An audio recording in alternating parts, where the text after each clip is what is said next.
The next few poses will be done in a standing position.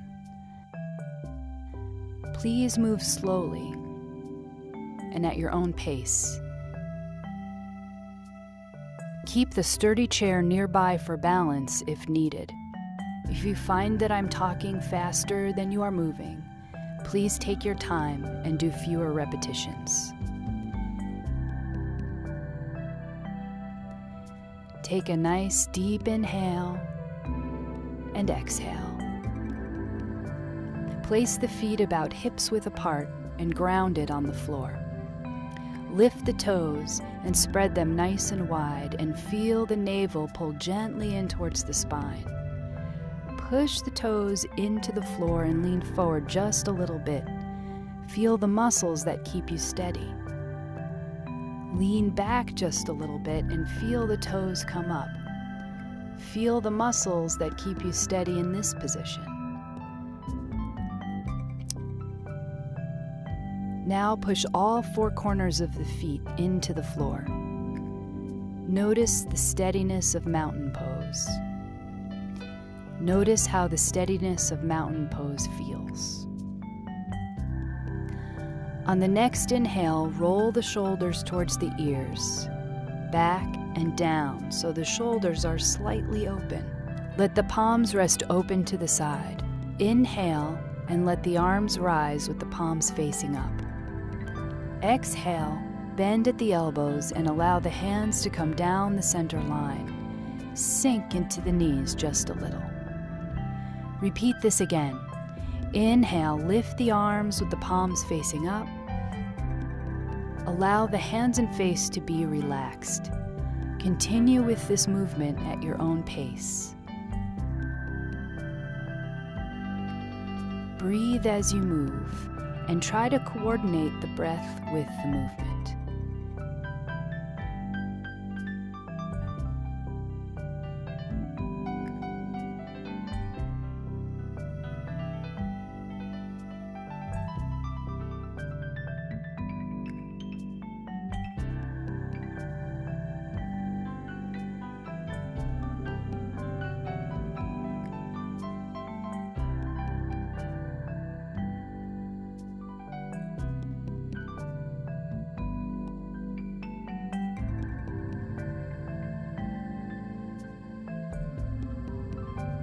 On the next breath, lift the arms back over the head. Fingertips point in, palms face up. Imagine that you have candles in the palms of your hands and you do not want to spill them. Turn the fingertips so they face behind you. The palms remain up. Turn the fingertips to the side and then to the front like an offering, then out to the side walls. Breathe as you move, up to the top with the fingers facing in again. towards one another, and then forwards like an offering, then out to the side walls. Breathe as you move, up to the top with the fingers facing in again.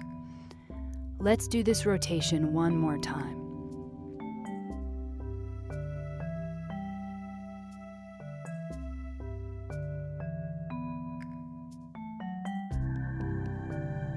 After the second rotation, allow the hands to cascade down by the side and let them rest.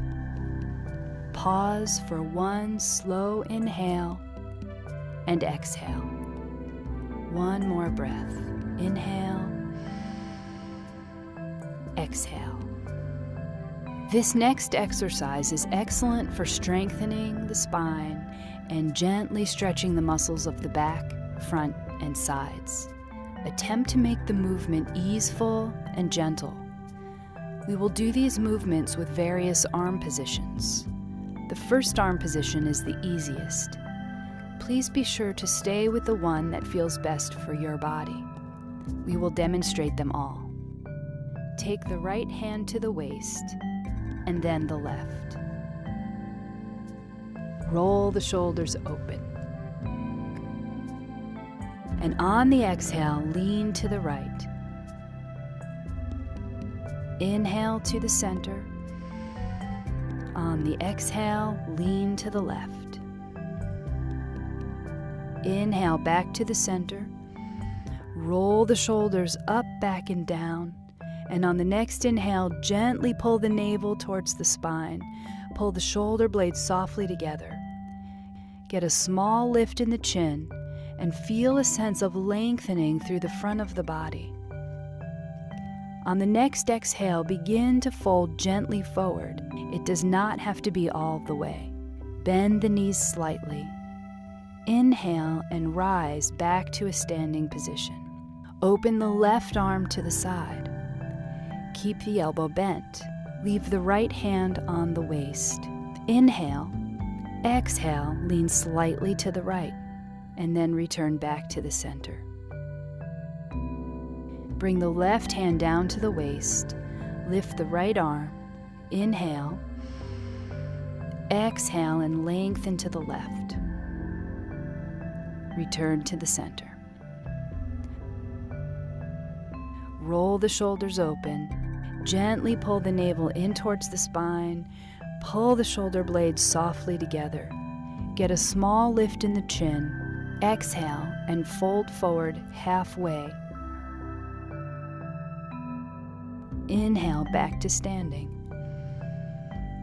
Open the left arm again. Inhale, and on the exhale, lean to the right.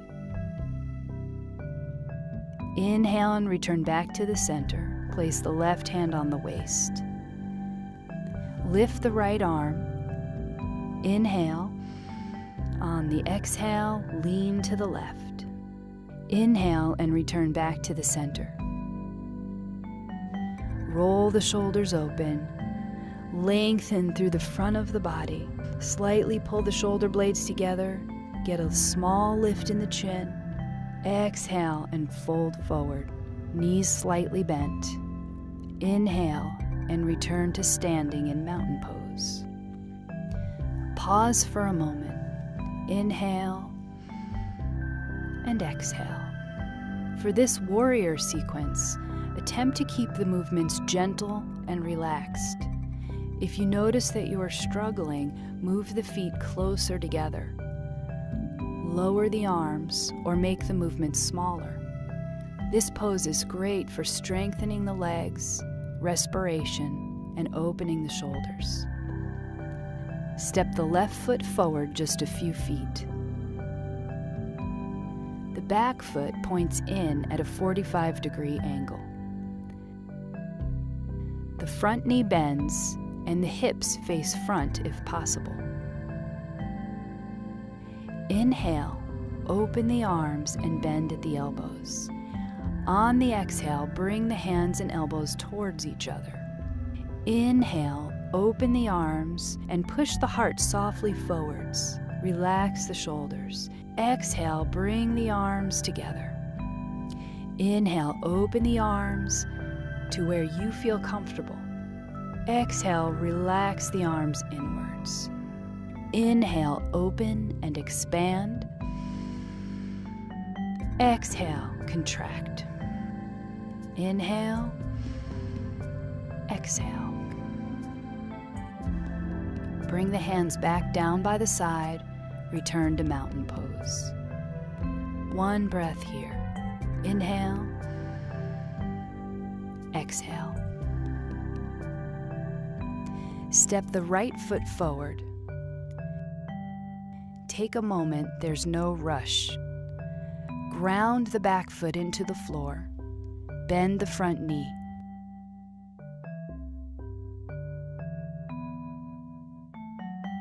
When you are ready, open the arms. Inhale.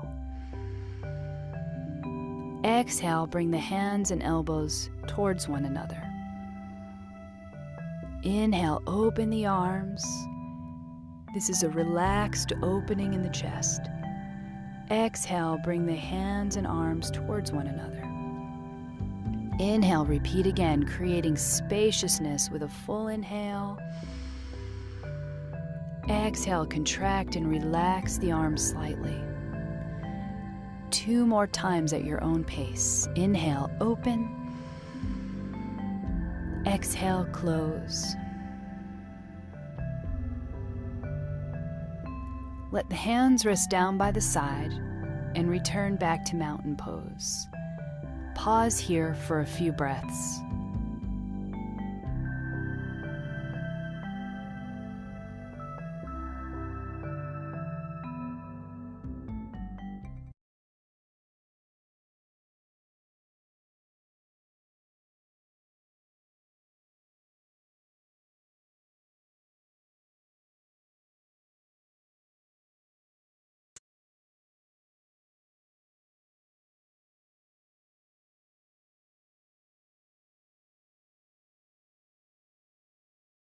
Welcome back to the 44th online episode of Peacetime, hosted every Sunday morning by Peace Point with myself, Phra Nicholas Thanissaro, live streaming from our meditation center in London, UK.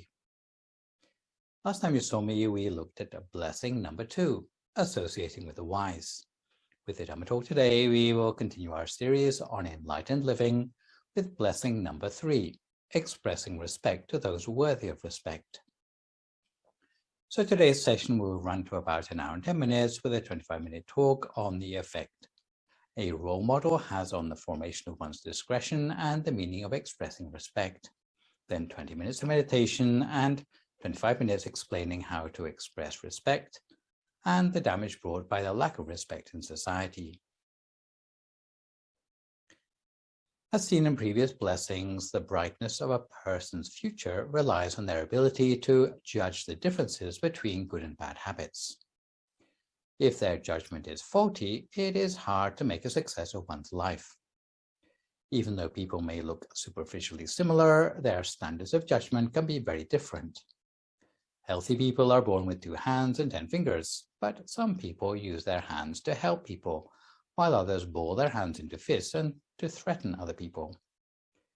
In this blessing, we look at the third of 3 major influences on our development of sound discretion, having the right sort of role model in our hearts. It is similar to associating with the wise, but could be considered as admiration from a distance. This blessing doesn't require that we model ourselves on anyone or anything at all. But if we are going to model ourselves on someone or something, we need to make sure the model is worthy of respect if we want to develop sound discretion. Such terms as homage, respect, and fealty might sound rather like anachronisms, but if we update the context to something like, who's your hero? Or which celebrity do you hit the like button for? Or whose post do you retweet? Then you'll see the influence of others hasn't gone out of date. As children, the horizons of our experience do not extend far beyond the walls of our house. Our parents or guardians might represent all that we want to achieve in our lives. We might even try to play at being grown up like our parents to imitate them. If we are exposed to a good parental example, our idea of ethical norms will develop quite wholesomely from an early age. However, when parents break promises to their children often or inflict angry punishments, this will come to be what the child perceives to be the standard of justice in life. During one's teen years, when one's horizons extend beyond the home, the influence of constructive or destructive role models becomes more unpredictable. The effects of role models on teenagers is more than just the influence of good or bad friends, as studied in the previous two blessings. If you take a look at some of the examples celebrities set for the youth of today, you can imagine some of the problems facing our impressionable youngsters. If you unquestioningly accept the examples of Vincent van Gogh, Kurt Cobain, Marilyn Monroe, Janis Joplin, Dylan Thomas, Jimi Hendrix, Elvis Presley, Jim Morrison, Keith Moon, F. Scott Fitzgerald, Ernest Hemingway, or Brian Jones, all of whom took their own lives at an early age, you might come to the conclusion that truly creative people are too beautiful for this world. You might come to the conclusion that creative writers drink because of the pressure of fame, or that suicide is a good way to ensure fame. Such conclusions will blinker us to the insecure, grotesquely boring reality of these people's lives. You'll end up rationalizing away the brutal and banal nature of their addictions. When we forgive our heroes their demons, and we'll end up being excessively lenient on ourselves as well. It gives us an instant excuse to be irresponsible and indecent. We can say that we're too beautiful for this world too. We can act like drugged children, crash our lives and drop out. The truth about someone like Vincent van Gogh is that when he painted, he was beautiful, but in other matters, he was not. He was always encouraging his emotions to work their dark magic. It's true that he ought to be admired while he had a paintbrush in his hand, but to admire his sorrowful life and to make a legend out of it is to get the wrong end of the stick. The problem for us as beginners on the initial steps of the blessings of life, with only a germ of an idea of what is going to be good for our spiritual development, is to calibrate our own sense of normal habits. If you can choose a reliable role model for yourself, you will make it easier to acquire positive worldview, or what is known technically in Buddhism as right view. So just as a sidebar, because I haven't seen it explained anywhere else in the 38 blessings, I should explain that right view in Buddhism specifically means valuing generosity and welfare work, honoring those worthy of respect, acknowledging the karmic retribution of action, the reality of this world and the next, repaying a debt of gratitude to one's parents, acknowledging the existence of spontaneously arising beings, and acknowledging that enlightenment can be achieved by those who practice well. Furthermore, if you have a role model with right view, basically it will help you to develop right view as well. It will prevent you from becoming self-centered or complacent about your own level of virtue, and it will facilitate your enthusiasm for spiritual transformation. If you ask yourself what having a hero in your heart does for you, you find that you allocate more bandwidth to them in your heart and your mind. We put their picture on the wall. When we speak about them, we only speak praise of them. We take every opportunity to learn their opinions and share them. Given the opportunity, we would try to meet with them and imitate what they do in their lives. Some people even go to the lengths of dressing like their heroes. All these are outward aspects of a quality we call respect. Behaviors we could refer to as paying respect or expressing respect. Respect, when unexpressed, means the attitude of looking for the positive aspects of a person or an object, and the effort to instill oneself with those same virtues. Such respect, in the context of the blessings of life, has the aim of furthering one's spiritual development. It should not have any ulterior motive. It wouldn't mean flattering your boss so that you can cut corners at work more easily. because such an expression of respect betrays deceitful and exploitative intentions not befitting spiritual transformation, at least in a positive direction. True respect arises in response to someone's good points. The imitation of respect comes in the form of flattery before calling in a favor, love that turns out to be nothing more than lust. The official definition of expressing respect would mean any polite and intentional action towards someone or something, both in their presence or behind their back. It demonstrates that you are really recollecting the virtues of that person or thing. It demonstrates the intention to develop accurate discretion in that person's footsteps and to overcome one's blind spots to the good and valuable things in the world around us. There's an inbuilt weakness we all seem to have that makes it particularly easy to forget things that are good for us. We all know that meditation is good for us, so having been reminded of this, on the first day we sit for meditation for exactly half an hour, no more, no less. On the second day you sit for only 15 minutes because we consider this better than nothing. On the third day, we reflect that sitting quietly is about the same as meditating, so 5 minutes of actual meditation ought to be enough.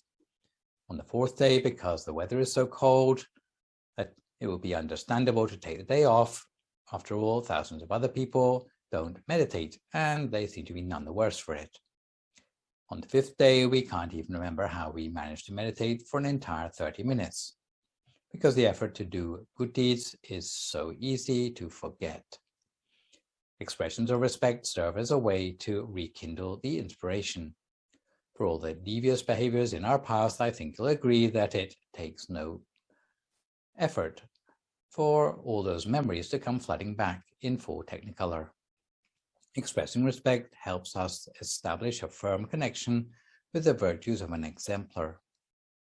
Expressions of respect are like a placeholder that allows us to return at a later time when a real appreciation of the virtues of that person start to take root. Even though our expression of respect may not do full justice to the depth of that other person's virtue, it will allow our appreciation of that virtue gradually to take root. Parents taking their 5-year-olds to the temple make sure they pay respect to the Buddha statues. The child cannot see beyond the clay or the brass of the statue and may wonder what all the fuss is about. They're too young to appreciate what is so outstanding about the Buddha. If the child is dragged along to the home of an aging relative and told to speak politely to them, they're only polite to the old folks because their parents insist. At school, the child is told to treat their teachers respectfully. The child is too young to really tell whether the teacher will make a difference to their future or not. However, sometime in the future, when they are used to behaving respectfully, the thought will eventually occur to them to look for the reason they are paying respect, whether it be to the Buddha, to the elders, or to the teachers. Sometimes people confuse respect with expressing respect. However, if you express respect when your attitude is wrong, it will do nothing for your spiritual progress. Some people pay respect out of obsequiousness, which in modern-day parlance means sucking up to someone. Such people only show respect in order to manipulate the person they pay respect to, so they can ask favors from that person, often for a thing which they are not entirely honest or noble about. Secondly, there is respect expressed because of peer pressure. Some people pay respect just because everyone else does. This happens a lot with so-called celebrities.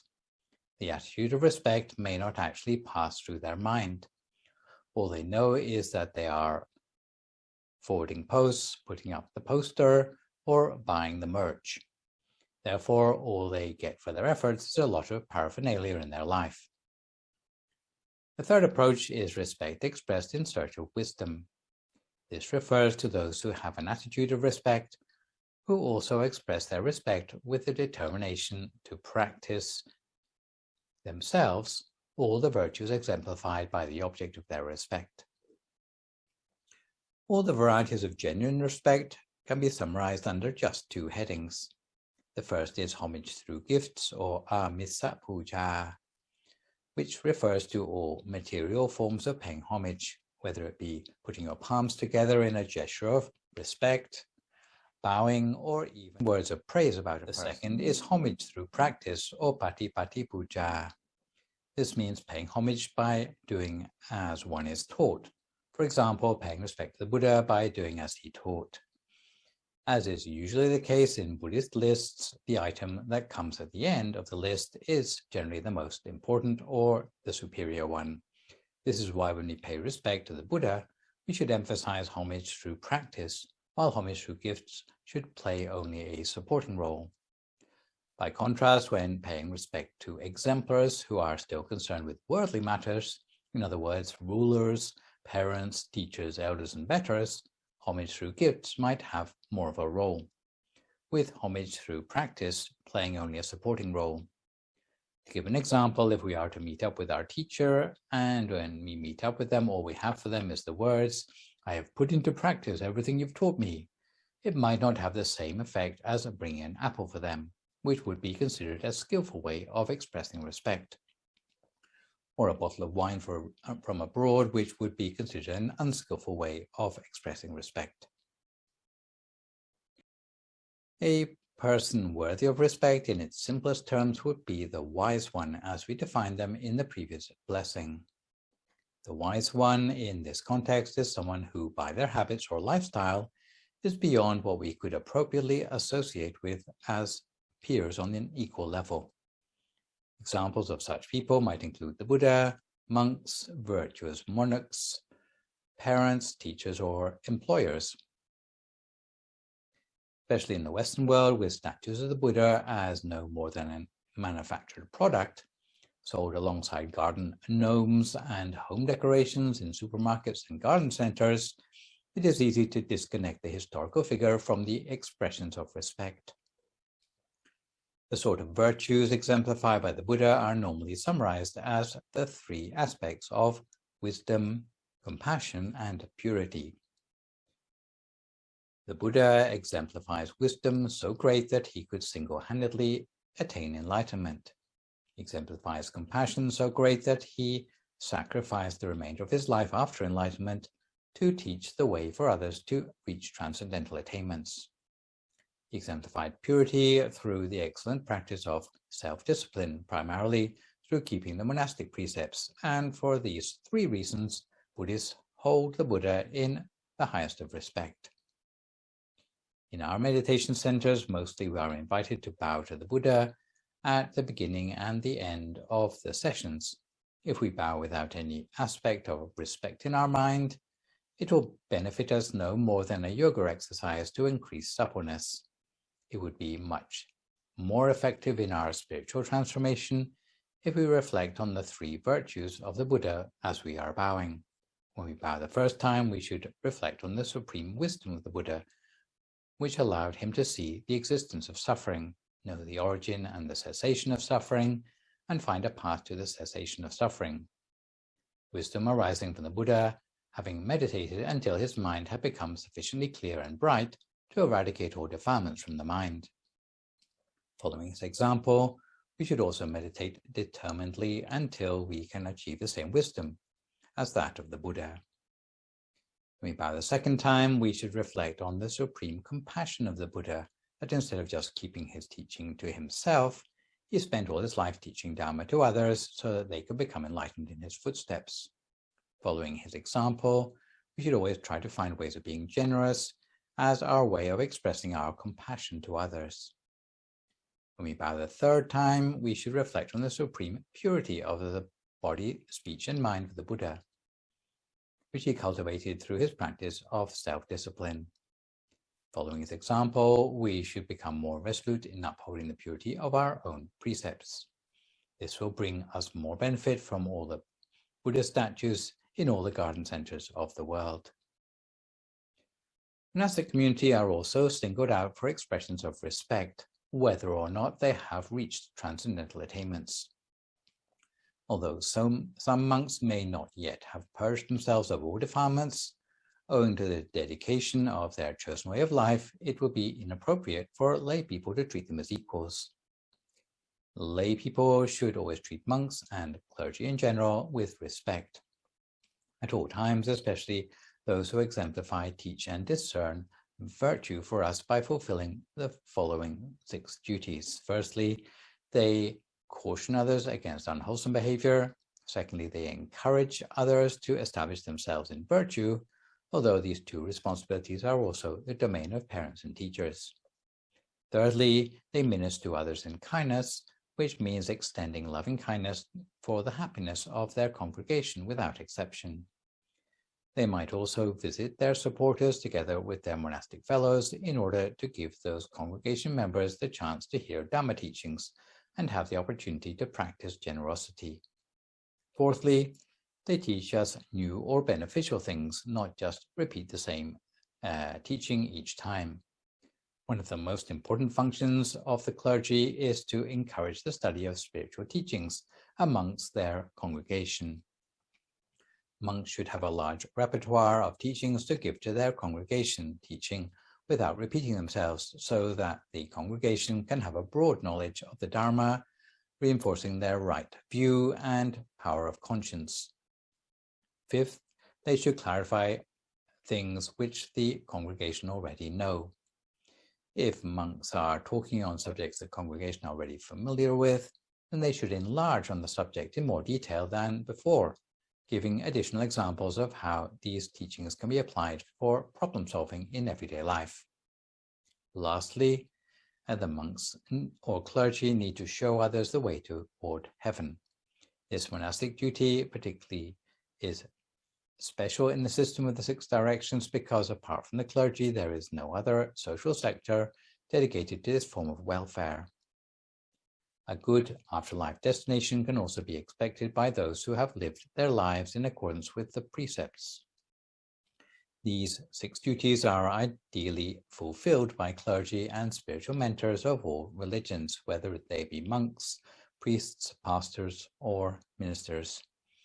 Accordingly, they should be held in high respect because they set the ethical standards for the society to follow.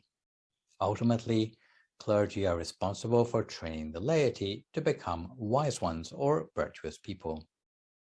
Monks who are able to practice all 6 of these duties to their completion are of inestimable value to society and the world, and therefore they deserve respect. Next on the list of people deserving respect are monarchs, or maybe rulers, and those in governance generally, all of whom presumably make great personal sacrifices for the benefit of the public. Such people can qualify as worthy of respect if they exemplify the so-called 10-fold virtues of a monarch, something which we will look at in more detail in blessing number 16. Also deserving of respect are any members of society whose duties involve a lot of personal sacrifices, such as the majority of parents who, through the nature of their duties, are likely to be deserving of respect. Teachers and spiritual mentors should be worthy of respect too, as long as they are established in the sorts of right view I elaborated on earlier, and they're also likely to be deserving of respect. Teachers particularly deserve their students' respect if they ideally fulfill 2 duties in reference to their subject matter. Firstly, to explain the subject in theory, and secondly, to exemplify their subject, especially the ethical application of the subject they teach. If they are hypocritical, making frequent use of the apologetic "do as I say, but not what I do," it is likely that they are in teaching for the money and not out of love. If you think back to your own school days and your own favorite teacher, you will recognize that the teachers you liked tend to be the ones that matched up with the subjects that you were good at. Buddhism would say that you didn't just like subjects because you were good at them, but because you became good at the subjects because you liked and had respect for the teacher teaching the subject. Finally, on our list of those potentially worthy of respect, bosses and employers generally can also be worthy of respect if they set the tone of industriousness and ethical wealth generation for their employees. As we spend so much of our lives in the workplace, having such an employer will contribute significantly to keeping us on the straight and narrow until such a time that we have reliable discretion for ourselves. So, in summary, we have identified the sorts of people worthy of respect, namely the Buddha, the monastic community, rulers, parents, teachers, and employers. You may be surprised to learn that in addition to worthy people, there are also certain classes of inanimate objects that are worthy of respect, namely pagodas and sources of spiritual teachings and of learning in general. There are 4 types of monuments that qualify as pagodas worthy of respect in Buddhism, and perhaps I should explain that pagodas are also known as chetiyas, stupas, and dagobas, depending on the Buddhist country you're talking about. So there are 4 categories of pagoda: relic pagodas, pagodas at the Buddhist holy sites, pagodas filled with scriptures, and pagodas filled with Buddha statues. The first of these, a relic pagoda, is a pagoda containing the relics of a Buddha, a Vajrayana Buddha, an Arahant, or a universal monarch. After the cremation of a truly virtuous person, there are pearl-like relics left behind in the ashes. In keeping with the teachings of the Buddha, these are collected by the faithful and are paid homage to by Buddhists, not only with candles and incense, but by enshrining them in small pagodas. The second type of pagoda, known as the Paripoka Chetiya, includes those located at the 4 holy sites connected with the life of the Buddha, the places where he was born, enlightened, where he gave his first sermon, and where he passed away into parinirvana. The Buddha advocated that the faithful coming after him should visit holy sites if they had the chance, because it would awaken in them the sense of urgency to get down to practice. It would remind them that the Buddha was just a man. Many people who have been on pilgrimage to visit these holy sites have discovered that their inspiration to practice has been strengthened by the feeling of going back to a time when they were in the presence of the Buddha himself. The third sort of pagoda is known as the Dhamma Chetiya, which is a pagoda that contains Dhamma teachings such as books of the Tipitaka or other scriptures. Lastly, an Udesika Chetiya is a pagoda that contains Buddha statues or statues of enlightened disciples. The way to be respectful of a pagoda is to circumambulate clockwise with your hands in a gesture of prayer and behave mindfully and with decorum in the pagoda area. Depending on the country, it is also customary out of respect to remove one's shoes in the pagoda compound, and in some places even to avoid standing on the shadow of the pagoda. While on the subject, I should mention that the requisites belonging to monks, whether it be robes or bowls, are often treated with respect, even though they are inanimate objects. Another sort of inanimate object worthy of respect are the sources of spiritual teachings, which may include the teachings of the Buddha, of members of the monastic community, of kings, of parents and elders, of teachers and masters, of our boss, or the teachings of the wise more generally, with whom we associate. Teachings of all 6 categories of people worthy of respect should not be mocked or taken in vain, in case such disrespect undermines people's inspiration to put them into practice. Once the appreciation of the sources is lost, all that remains is ignorance and false view. The same principle goes for photographs or pictures of the Buddha, of monks, the king, of our parents or teachers.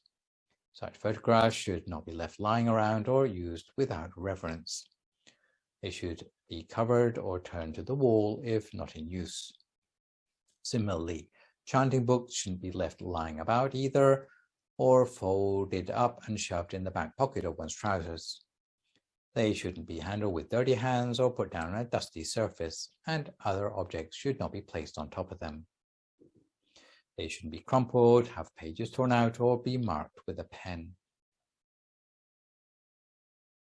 Perhaps to make the category of things and people worthy of respect clearer, I should perhaps point out some of the things which are not worthy of respect. Things or people which, by prizing them or publicizing them, or even forwarding them on social media, will bring damage to the value system. For this reason, we need to be careful not to pay respect to things not worthy of respect. In brief, there are 4 categories of things we should avoid idolizing or paying respect to. In terms of people, sort of people who would be no-platformed would include those in the category of fools or those espousing or inciting others with foolish ideas. For such people, we should avoid supporting them, praising them, or publicizing them, no matter how important they may claim to be. By the same token, we should avoid giving attention or publicity to objects that are not worthy of respect, whether it be posters, statues, books, or airtime for fools.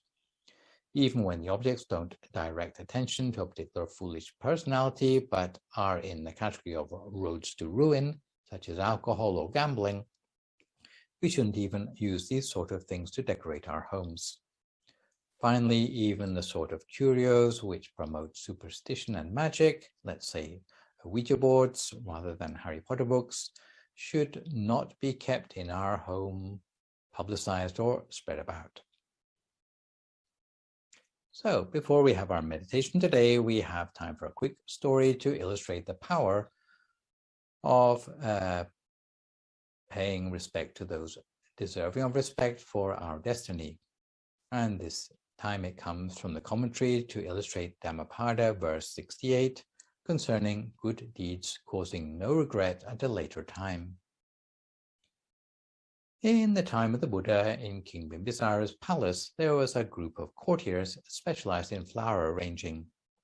The head of the flower arrangers was called Sumana, and his duty was to arrange flowers to decorate the palace, to decorate the throne, and even decorate the king's bedchamber, to give all these places a delightful fragrance. Sumana fulfilled his duty to the king's satisfaction every day, year in, year out, without fail. One day, in the season where flowers were scarce, Sumana searched every part of the city, and wherever there were flowers to be bought, he would buy them all. In fact, every last flower in the city was requisitions for the decoration of the palace. Even though Sumana had exclusive rights to all the flowers in the city, because the dry season had caused a drought, he could hardly find any flower to buy at any price. That day, the flowers were so scarce that in the whole city, all Sumana could obtain were 8 handfuls of jasmine flowers. Really, this wasn't enough to decorate the palace, but it was better than nothing. That day, as Sumana was bringing the 8 handfuls of jasmine flowers to the palace, he met the Buddha along the way. The Buddha was on alms round. Sumana regularly attended the Buddha's sermons, but he had never really had the chance to make a decent offering to the Buddha, partly because of his poverty and partly because his faith was not very profound. That day, as Sumana saw the Buddha, he felt that the Buddha looked particularly resplendent and worthy of faith. The deportment of the Buddha seemed so perfect in every respect that he felt it was only fitting to bow down before him.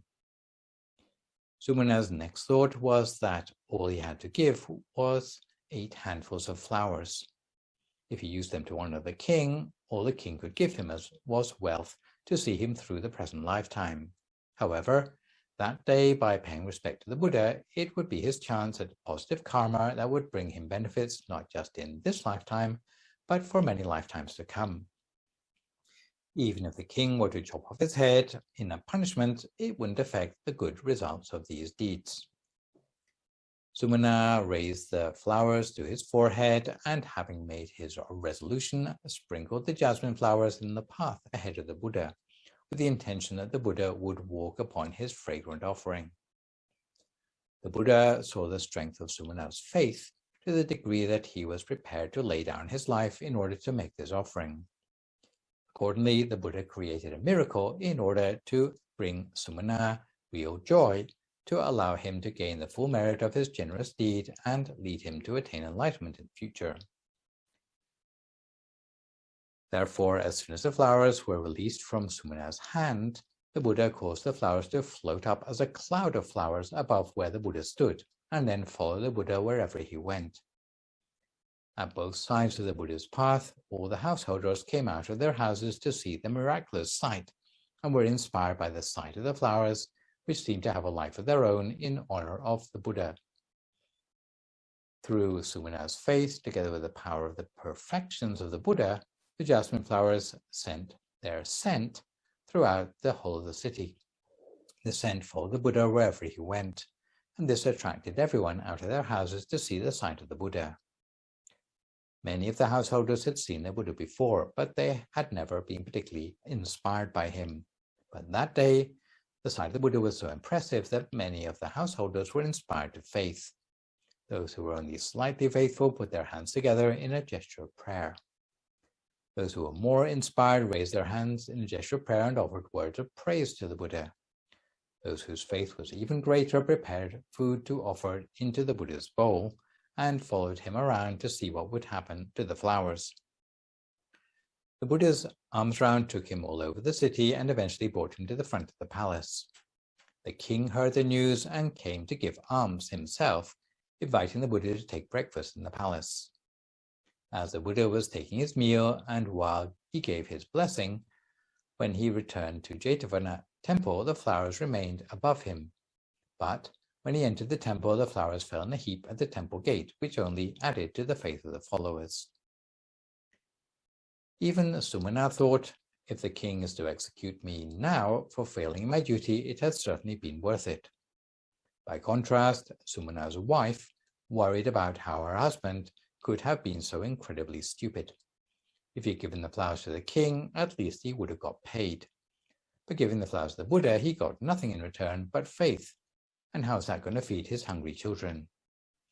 What if the king got angry about the lack of flowers and decided to execute her husband and his wife and children as well? They'd all suffer because of his stupidity. And if the king seized Sumanna's belongings, he would just take Sumanna's possessions. He would take the whole possessions of everyone in the family. She didn't want this to happen, so she went straight to the king and disowned her husband. She demanded divorce on the spot.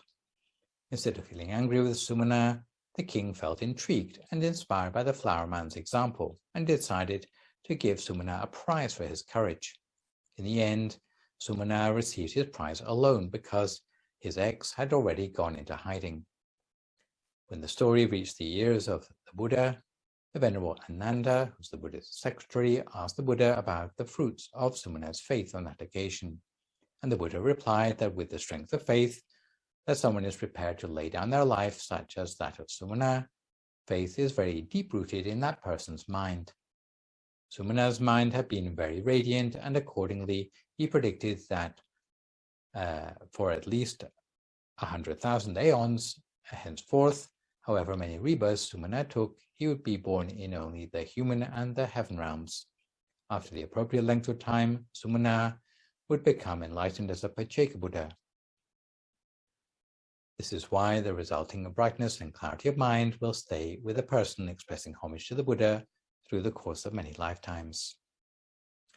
But now, with a view to cultivating the clarity and purity of discretion within ourselves, let's take a break halfway for some meditation. So at this time, we settle ourselves down for 20 minutes of meditation. If you would like to find a comfortable sitting position for yourself now as you listen to my guidance.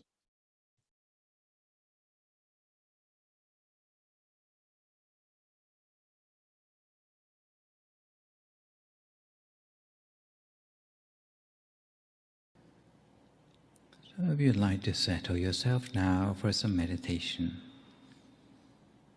and make sure you're sitting comfortably enough to be able to sit for a long time without having to move around too much. Close your eyes gently, as softly as you can.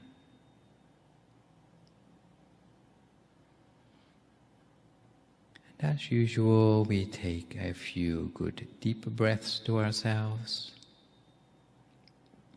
breathing intentionally deep, so that we can relax the mind as well as the body. We breathe not only for relaxation, but also to bring the awareness gently back to the body, allowing our breath to become softer as we relax.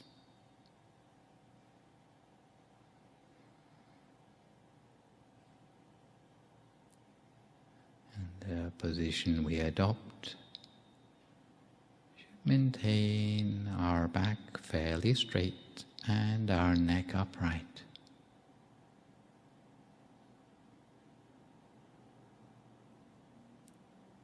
Sometimes we assume our body is relaxed, but when we come to check, we find there are still places where tension lingers on.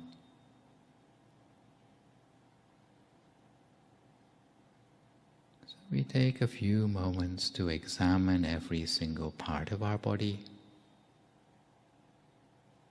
to make sure there's no remaining tension that might encroach on our little bubble of relaxation.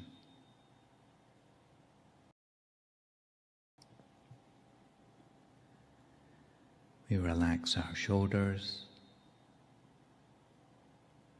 From there we continue to relax our arms, down to our hands and our fingers.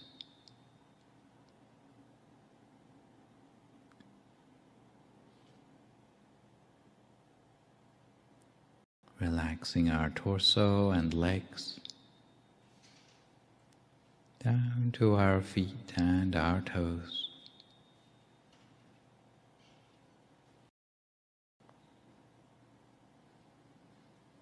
And we'll find that if we can get the body to loosen up, then the mind will loosen up as well.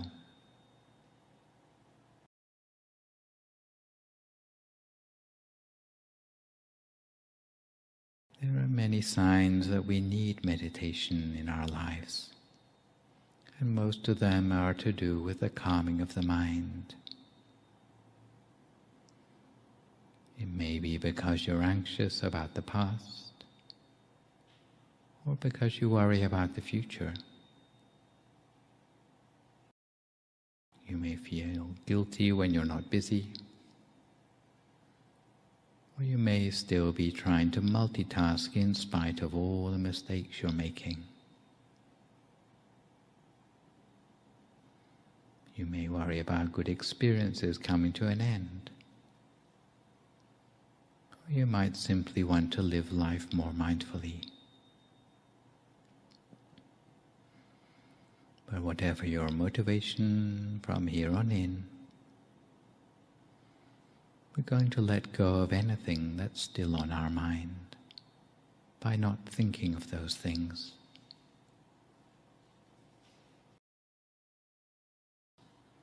So you can imagine that your mind is slowing down, becoming softer, even if it's not yet quite still.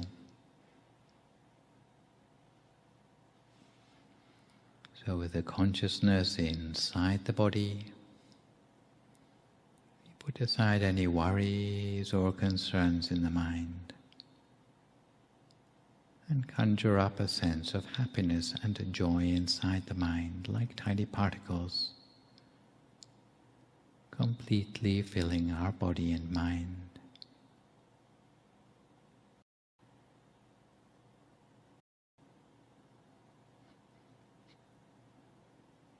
From there, we imagine that inside our body is just an empty space. And within the space of our body, in our mind's eye at least, we conjure up a picture of the sun shining, or perhaps the full moon, a star, a crystal ball, whatever comes easiest to you.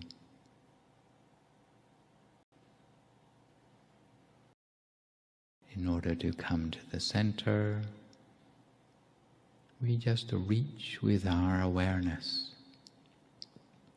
nuzzling and nestling our awareness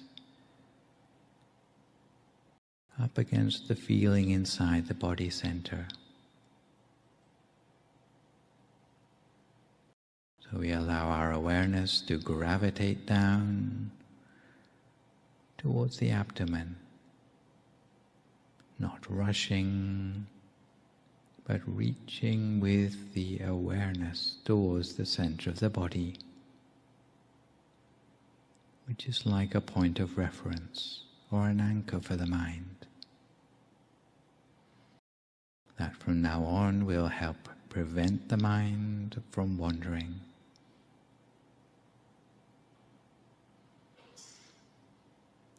The bright object at our center may be shining bright like a spotlight or a bright sphere, or it may be vaguer than that.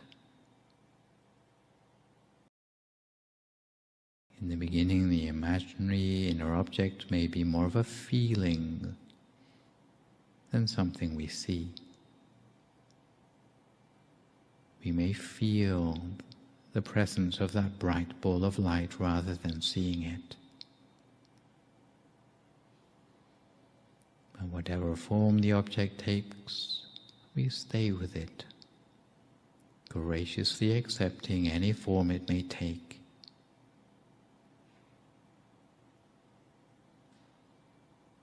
In the meantime, our awareness continues to nuzzle and nestle up against the center of the bright sun inside us.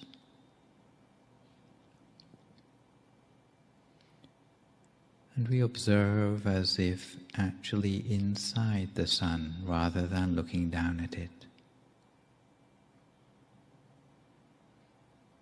We accept it as it is, while bearing in mind the success factors that tell us the best way to observe in meditation, namely the 4 C's, concentration and comfort imbalance, consistency, and checking afterwards to confirm that we are on the right track. We remain with this bright inner light we have uncritically. For now, during the meditation itself, we suspend judgment, allowing the awareness to remain unperturbed at the center.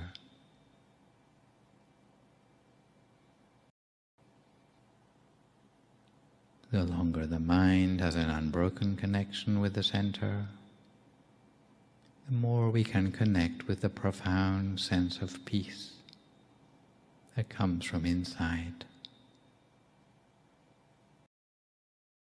If our mind slips outside the bright center, then that sense of peace will diminish. In the meantime, we keep bringing our awareness back whenever it's distracted, in order to merge with the bright light. If the mind wanders, we check in again with where the mind is, bringing it back to the center point, or at the center of the bright light if necessary.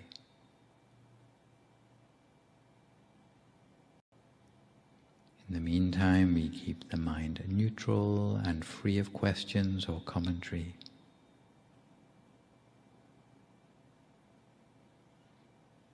If any new experience arises, we notice it and no more. We accept the experience as it is.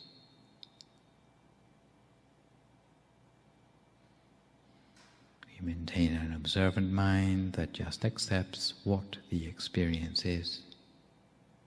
There's no need to find an explanation for everything. We just observe and accept.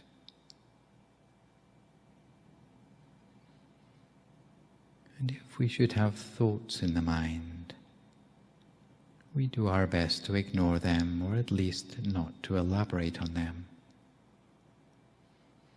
Unless you're one of those people who has so many thoughts that it's impossible to avoid getting entangled in them. In which case you may need to make use of the traditional mantra, hearing the sound of the words Samma Arahang, Samma Arahang, Samma Arahang, repeated over and over again in the mind, as if the actual source of the sound is down there at the center of your body, along with the inner object. So, Samma Arahang, Samma Arahang, Samma Arahang, lightly, gently, and continuously, and with a special lightness of touch, maintaining our inner object, whether it's something we see or something we feel. Always at the center of whatever is there. Even if it's darkness, we can be at the center of it. But the important thing is the lightness of touch. We continue to maintain our attention on track in the center of the body, each to our own meditation for a few more moments in silence until we come to the appropriate time.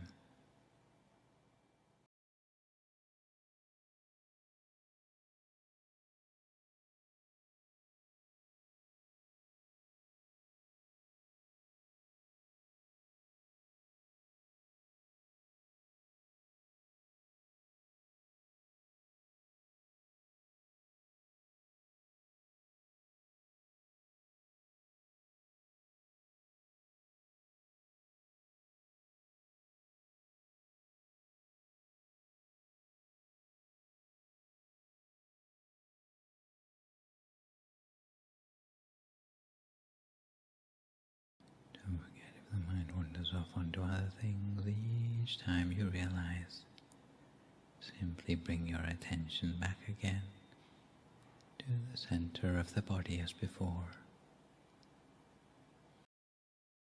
And in the meantime, we continue to keep the mind in stillness at the center.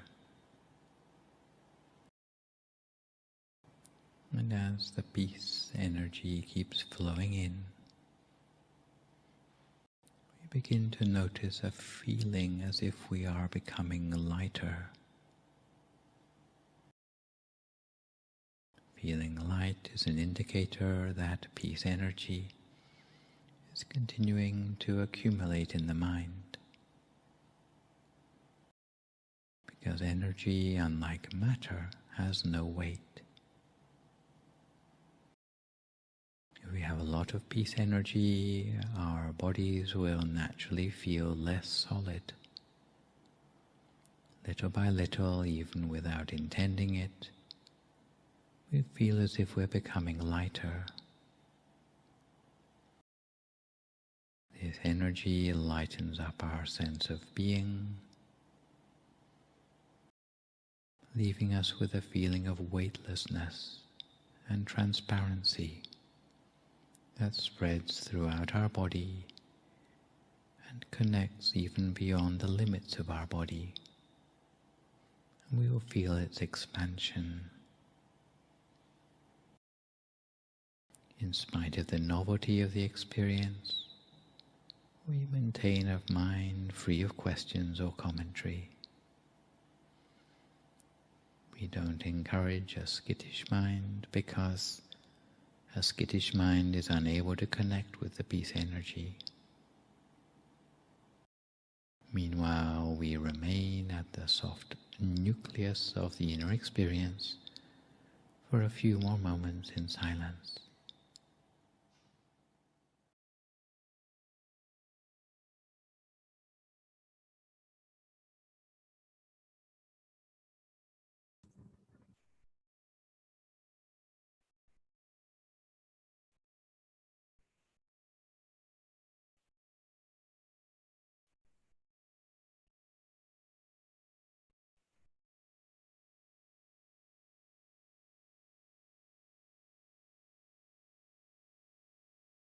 So little by little we continue to connect with a positive feeling inside ourselves as the mind slows down, gradually slowing down to touch the center space. Little by little it will feel natural for the mind to remain still, especially immersed in the peace energy. When the mind slows down, we can more easily touch that peace energy. Each time our mind awareness touches at the center, the energy inside us will start to flow, pervading us with that tide of peace energy. We might not yet see the energy, but the feeling will be clear.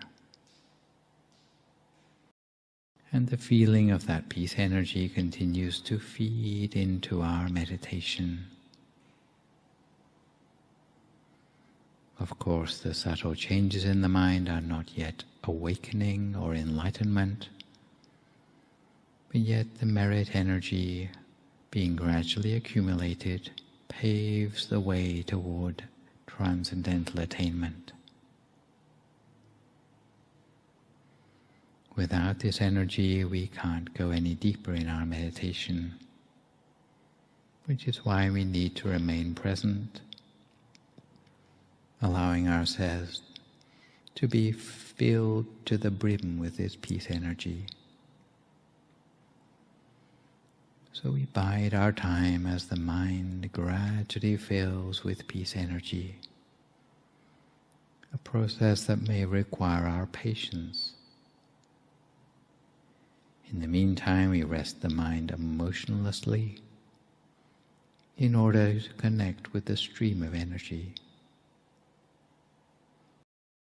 Peace energy on the level of the mind has several transformative effects, including cleansing the mind of greed, hatred, and delusion, raising the quality of the mind, bringing happiness, stabilizing the mind, making the mind more flexible and radiant, increasing the potential of the mind, allowing better decisions to be taken, allowing more insightful analysis, and ensuring that our thinking becomes more thorough and comprehensive, noble and deep. For all these benefits, we first need to allow the peace energy to kick in. If we try to get ahead of ourselves when we don't have enough peace energy, then we won't get too far. Eventually in our meditation, we'll end up getting stuck. So let us remain in the center for a moment, absorbing the peace energy with the mind at a standstill. And before long, the sense of lightness will gradually dawn on us. Although some might dismiss merit energy and happiness as a lower path, the importance of their groundwork should never be underestimated. Whether it be finding the center within yourself, or balancing body and mind, realizing the limitations of the physical existence, sparking joy in life, or sharing that joy with others. All of these stages of the path are, apart from being a pleasure in and of themselves, are slowly paving the way through the accumulation of peace energy towards higher transcendental attainments. The nature of these so-called lower pleasures is to lead you towards the transcendental, without losing or abandoning the sense of comfort and well-being that you've already discovered in your meditation. So even while in the midst of meditational lightness and joyousness in life, you'll start to recognize the mundane world as somehow incomplete. something in the conventional assumptions about life and the world that is off or doesn't click for us. At root, the thing holding us back from an accurate understanding is our own egoic structure, the false identity, the fictitious self, the presence of craving and the sense of being unsatiated. This seems to be what is ruining the world. So we suffer from egotistical attachment to the self, attachment to our body, attachment to family or friends or society. Sometimes we are able to sidestep these forms of attachment, but we are still attached to a sense of craving for results in meditation, because the process we're talking about here is something that's ingrained in every single fiber of our being.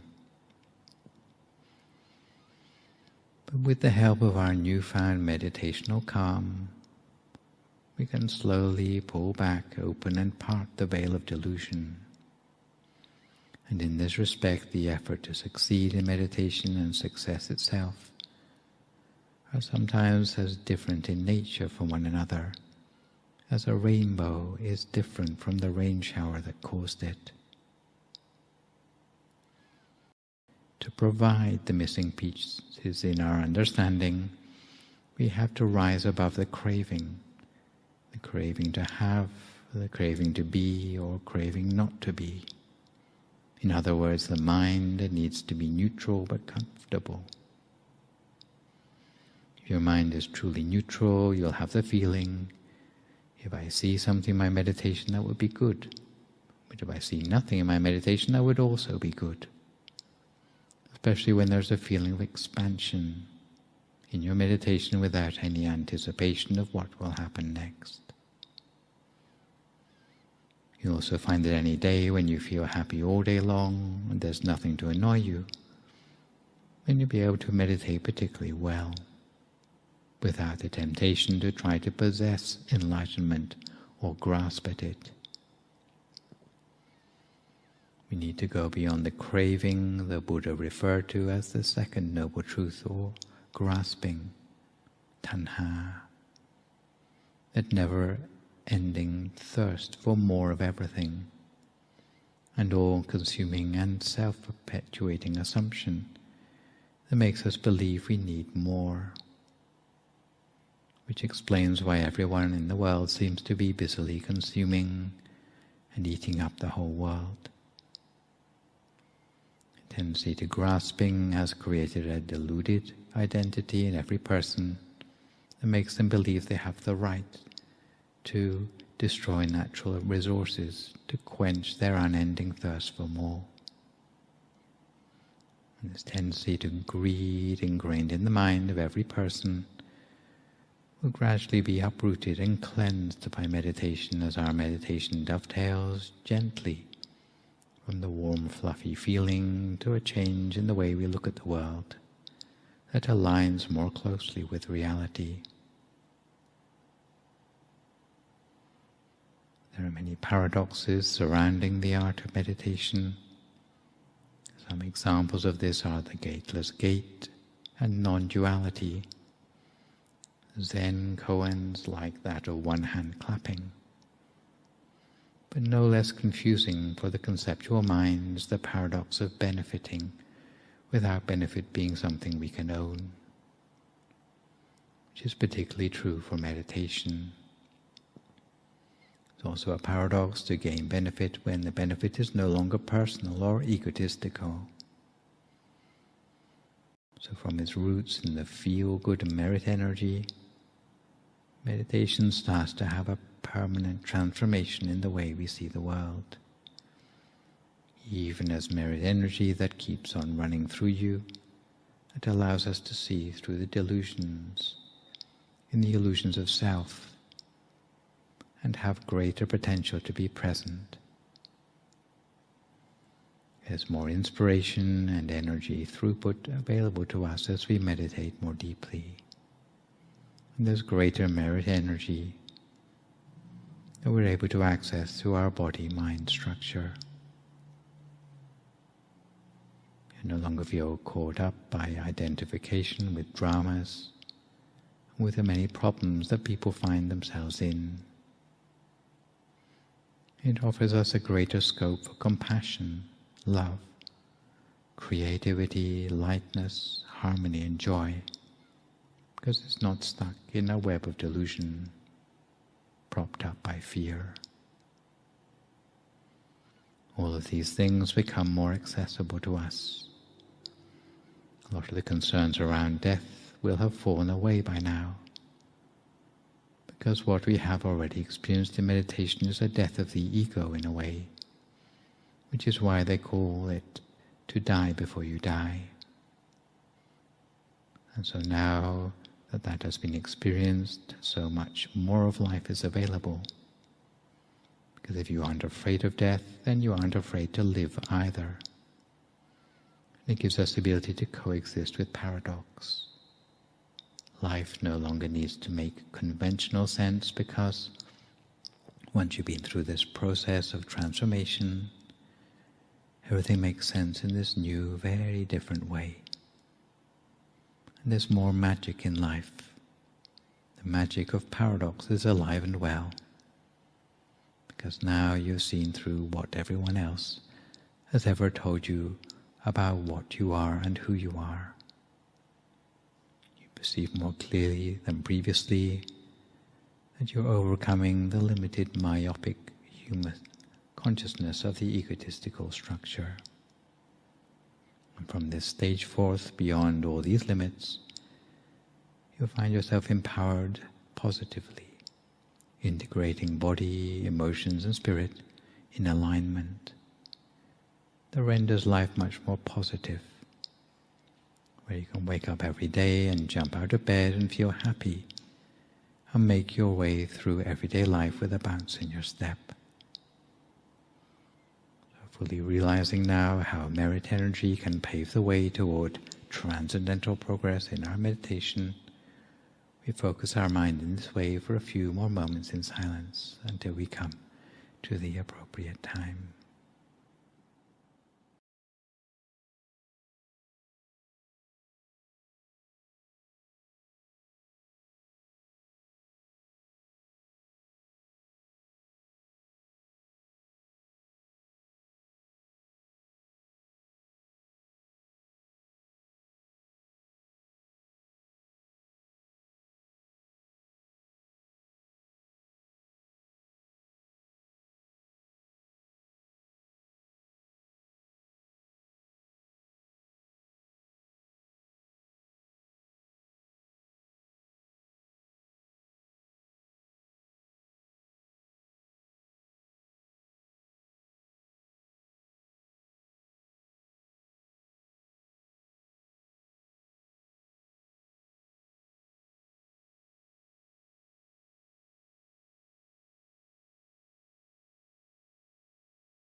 Sappha Buddhanupavena, Sappha Dhammanupavena, Sappha Sankhanupavena, Sattha Soti Bhavantu Te. So if you'd like to come gently to the end of your meditation for today, you can gradually open your eyes again. If you feel at all uncomfortable, then slowly try changing to a more comfortable position and gradually finish your practice. So to continue with our subject matter today on how to express respect to those worthy of respect, we can start to examine what constitutes the Buddhist definition of expressing respect. They said the respect can be expressed through the channels of body, speech, or mind. Physically, paying respect means the various polite manners demonstrated towards someone in their presence, such as standing up when they come into the room or sitting politely when in front of them. Even away from their presence, physical respect can still be shown towards those who are worthy of virtue, perhaps towards their photograph or their likeness, such as a Buddha statue or a photograph of a spiritual mentor. is considered respectful to avoid pointing one's feet towards a respected image and even lying down to sleep to point our head towards the image instead of our feet. Homage to the channel of speech includes the speaking, chanting, or singing of praise of one worthy of homage rather than gossiping maliciously about them. Homage to the channel of the mind means recollecting the teachings of one worthy of homage to the point it becomes inspiration, perhaps by bringing to mind the good deeds that person has taught or the good character and virtues exemplified, rather than explicitly taught by that person. Both of these are homage through the channel of the mind. Some Old Testament sort of people misunderstand paying respect as meaning a burnt offering on an altar. Paying respect in this way is not incorrect, but it's not the whole story. Paying respect that is complete, in the Buddhist perspective at least, has 4 components. The first component is the physical token of respect, or sakkara. This refers to a gift which is an expression of respect. It is something which is prepared in advance to be presented during the act of paying respect. Such a token of respect differs for different situations and categories of persons worthy of respect. For example, flowers, incense, and candles might be worthy tokens of respect for paying respect to the Buddha, monks, or teachers. A care package might be more worthy tokens of respect for, let's say, your parents. Neither of these tokens of respect would be suitable for the sort of gift you might take with you when visiting distinguished persons of social standing. Nor would they be suitable as the sort of gift you bring back with you for your friends when you've been away on holiday. Even money can sometimes be suitable as a token of respect. If a teacher has been putting in extra hours out of the kindness of their heart, giving up their time to give you tutorials at home, giving them money or at least a gift voucher would not be out of place, and in this respect would be considered a token of respect, not a payment. Another consideration for tokens of respect is that some thought or care should have been put into preparing that object in advance. To leave a bucket of cut flowers on someone's doorstep would hardly be considered an act of respect. Any token of respect should be prepared with care and finesse and be both clean and well organized. The second component is the gesture of respect, or vandana. This refers to gestures which express humility. Buddhist chanting can be counted as a vandana. Even a recollection of what one has been taught by the wise or one's teacher can be counted as vandana.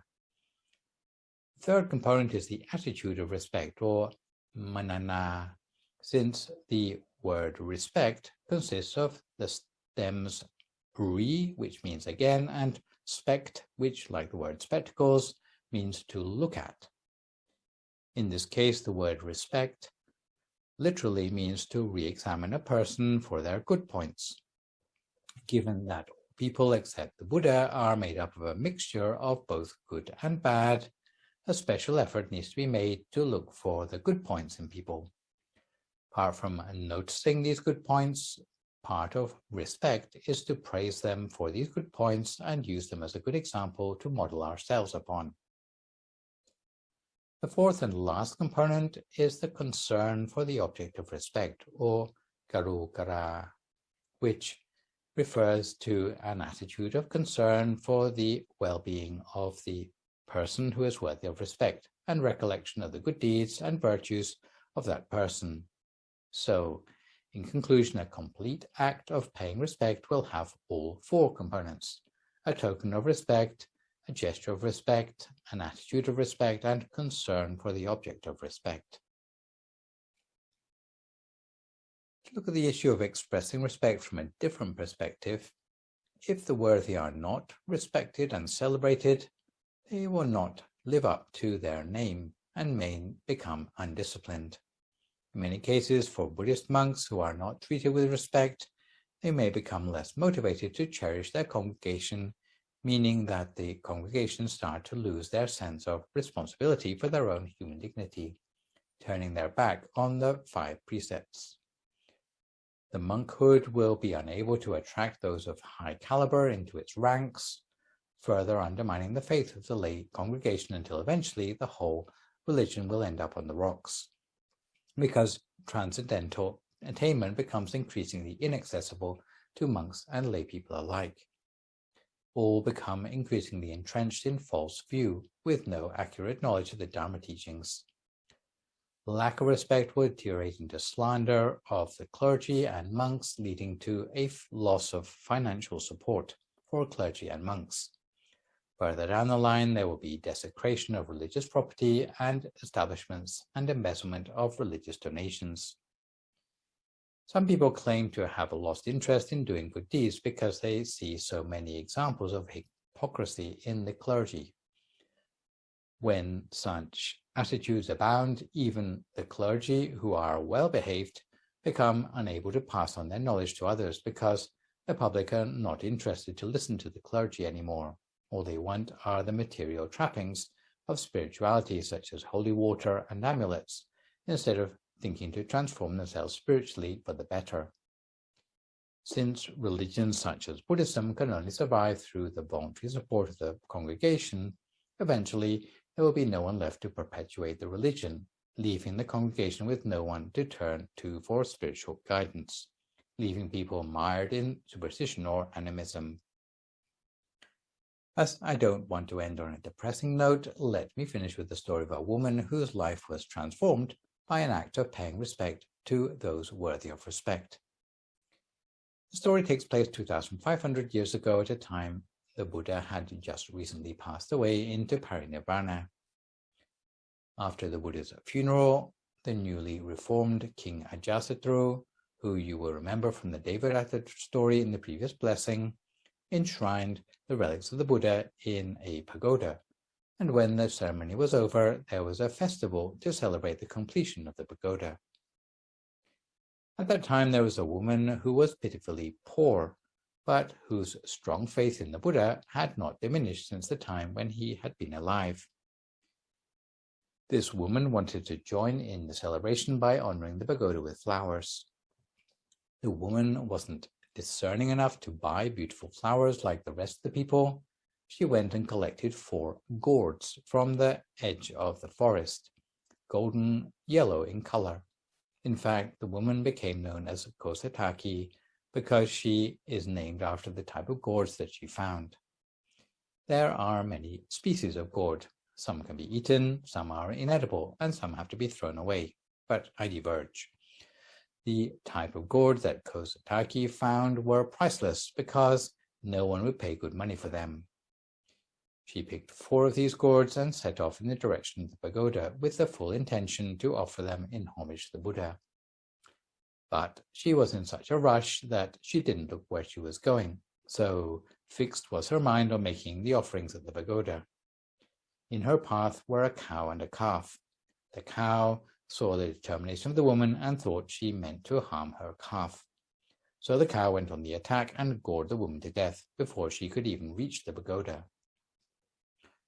Although Kosataki never made it to the pagoda, her mind had such a determination to accomplish her good deed that this was the last thing on her mind as she died. And after death, she was reborn immediately as an angel in the 2nd level of heaven. Her clothes became immediately refined as angelic raiment in the same golden color as the gourd, and the angelic mansion that arose as the result of her merit was also the color of the gourd. Indra, the king of heaven, noticed the new arrival in heaven and asked what merit she had performed to cause the arising of a golden-colored mansion. The angel smiled shyly and replied that she had only done something very insignificant, just taking 4 humble gourds to pay respect to the pagoda containing the relics of the Buddha, but she had been gored to death by a cow on the way and regretted not having reached her goal. Otherwise, the golden color of her raiment and the mansion would surely have been even more striking than this. On hearing this, Indra proclaimed, paying respect to the Buddha with a mind of faith, even though the Buddha has already passed away, in no way diminishes the fruits of the good karma. whether the Buddha is alive or passed away gives fruits of merits equally. For this reason, even though now is a time that the Buddha has already passed away, it should in no way diminish the advice about the transformative effect on our future of paying respect to the Buddha. And I hope this story helps to illustrate that the bandwidth taken up in our hearts and minds by the wholesome exemplars towards whom we express respect, or whom we have as the heroes in our hearts, whether they be the Buddha or wise ones amongst the ranks of monks, monarchs, teachers, elders, and betters, will help us to turn our back on any remaining unwholesomeness in our past, paving the way towards the acquisition of new good habits as we move on to the second group of blessings next time round. So this session I have introduced blessing number 3, paying respect to those worthy of respect. For my next live session online, which will, fingers crossed, be a week on Sunday morning, I'll move on to the 4th blessing on the subject of Buddhist Feng Shui, which explains the important influence of an amenable environment on our journey of spiritual cultivation. So for good measure, I would like to remind viewers, you can email your questions about meditation or what you've heard in the lecture to the email address as you can see spelled out on the slide. And I'll do my best to answer these on my next session. In the meantime, I try to stay healthy, avoid recklessness or complacency in the face of the virus, maintain a positive mood, speak only positive words, forgive others, extend good wishes to others, and meditate daily. Hopefully, as a result of today's session, you will be equipped to recognize those worthy of respect and know how to express genuine respect for them. So for today, this is me, Phra Nicholas Thanissaro, signing off for this session. So long, folks, and stay safe.